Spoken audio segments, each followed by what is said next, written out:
నీ కథను బట్టి దున్ని దున్ని నాగలి అరిగిపోవాల్సిందే గాని భూమి మాత్రం అరగదు. వీడియోలోకెళ్ళే ముందు ప్లీజ్ నా ఛానల్ ఎవరైనా సబ్స్క్రైబ్ చేసుకోకపోతే సబ్స్క్రైబ్ చేసుకొని, లైక్ చేసి, షేర్ చేసి సపోర్ట్ చేయండి ఫ్రెండ్స్. అండ్ అలాగే ఈ వీడియోకు తగ్గట్టుగా కామెంట్ చేయండి. కామెంట్ మంచిగా ఉంటే పిన్ చేస్తాను. First comment. నా భర్త దేవుడు ఎన్ని సమస్యలు ఉన్నా నా దాకా రానివ్వరు. నేను ఉన్నాను కదే అంటారు. ఏ జన్మలో చేసుకున్న పుణ్యబలము. నా ఆయుష్ కూడా పోసుకొని నా భర్త బ్రతకాలి. అంతేనా? అబ్బా, ఇలాంటి బంగారు తల్లులు ఎవరైనా ఉంటే కామెంట్ పెట్టండి అబ్బా. ఎంతసేపటికి ఆడపిల్లలు మగాళ్ళు కొట్టేవాళ్ళు, తిట్టేవాళ్ళు, శాడిస్టులు, మొగుళ్ళు అనేవాళ్ళు అందరూ మంచోళ్ళు కాదని బాగా ప్రిపేర్ అయిపోయి ఉన్నారు. అమ్మాయిలు, మీ భర్తలు మంచిగా ఉండి మీతో చక్కగా సవ్యంగా కాపురం చేస్తూ శ్రీరామచంద్రుడిలాగా ఉన్నట్లయితే ఇదిగో ఈ అమ్మాయిలాగా కామెంట్ చేయండి. ఎందుకు అంటే భర్తని అమితంగా ద్వేషించే వాళ్ళు చూసి నాకన్నా వేరే వాళ్ళు కొంచెం నా పరిస్థితి ఎట్లా ఉన్నా వేరే వాళ్ళు బాగా మంచిగా బ్రతుకుతున్నారు అని అనుకుంటారు. ఎందుకంటే అందరూ ఇలాంటి వాళ్ళే అనే ఆలోచన అనేది మానుకుంటారు. ఓకే.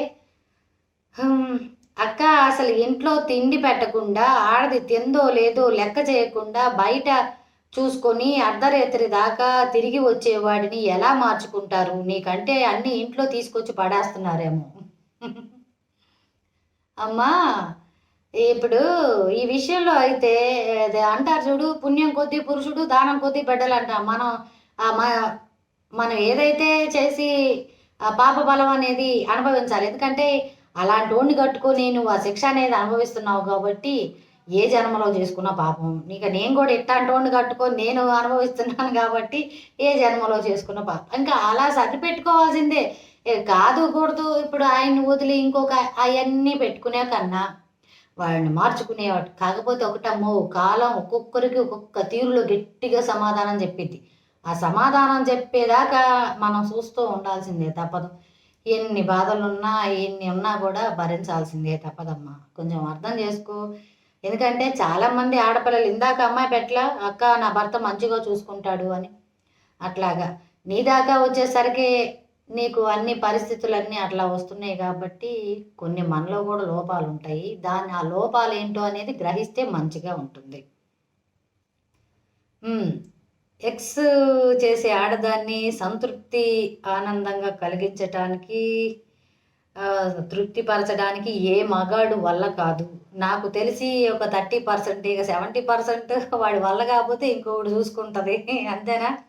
బా, ఒప్పుకున్నారబ్బా మీరు. వల్ల కాదనేది ఏముండదండి, కన్ఫామ్గా చేయగలుగుతాడు. కాకపోతే ఏంటంటే అది మనసుతో చేయగలిగితే అది ముడిపడిపోయి ఉంటుంది. శరీరంతో అంటే ఎప్పటికీ ముడిపడదు అనమాట. ఆ తీరులో ఉంటుంది. మనం దాన్ని అర్థం చేసుకోవాలి. అరటి పండు ఎప్పటికైనా గెలిచి తీరుతుంది. అరటి పండేనా? ఇప్పుడు అరటిపండు లేదబ్బా.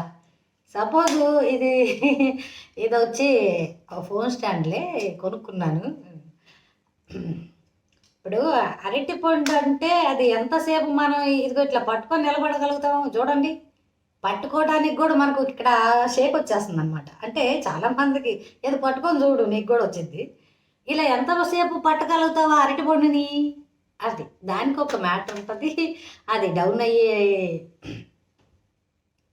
టైంలో డౌన్ అయ్యిద్ది అనమాట. అరటిపండు గెలవటం అనేది అసాధ్యం అయ్యా. అది 2 రోజులు 3 రోజులకి నువ్వు అది కొన్ని చెప్పకూడదు, అర్థం చేసుకో. అరటిపండు కుళ్ళిపోయింది కానీ గెలవటం అనేది ఉండదు అయ్యా. నువ్వు 4 రోజులు పాత పెట్టినా కూడా అది గెలవటం అనేది ఉండదు. దానికి స్టామినా తక్కువయ్యా. నువ్వు అరటిపండుతో నువ్వు వేసావు చూసావా, దాన్ని బట్టి నీ మెచ్యూరిటీ లెవెల్స్ ఎలా ఉన్నాయో అర్థమైపోయింది. ఓకే. సూపర్ వచ్చే అంతేనా? సూపర్. మందల కొంచెం ఆగి మళ్ళీ స్టార్ట్, మళ్ళీ ఆగి స్టార్ట్, మళ్ళీ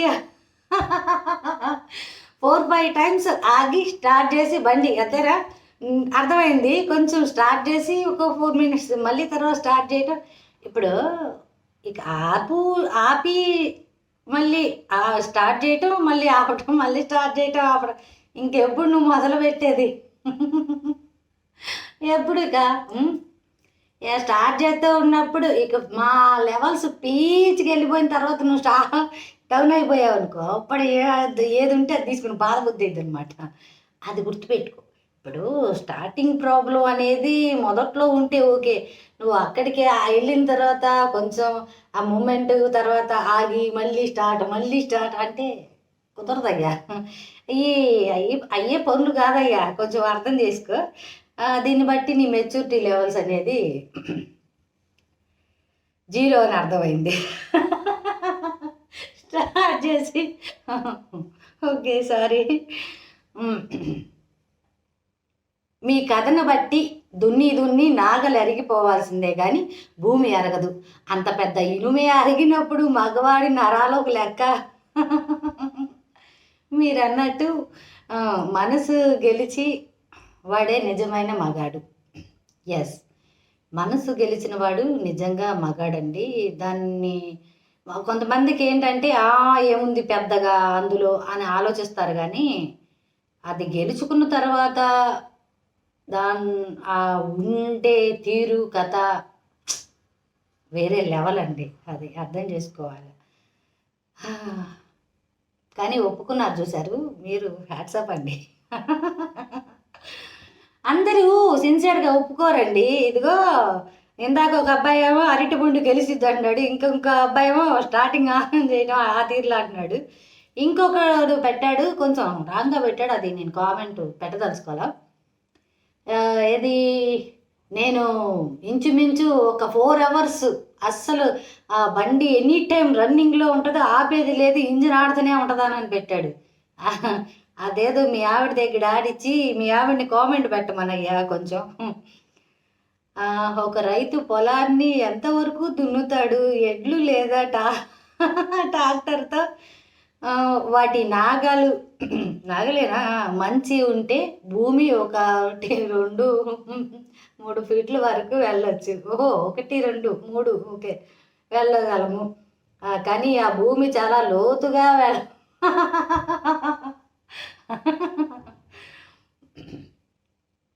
అంతేనండి. ఇప్పుడు సముద్రం లోతు, భూమి లోతు మనం కనిపెట్టడం చాలా కష్టం. కాకపోతే ఏంటంటే ఇంతవరకు కనిపెట్టాలి అని మనం లెక్కింపుగా చేసుకుంటాం, కానీ ఇంతవరకు ఆ లోతుపాట్లు ఎవరు గమనించలేదండి. అట్లాగే ఇది కూడా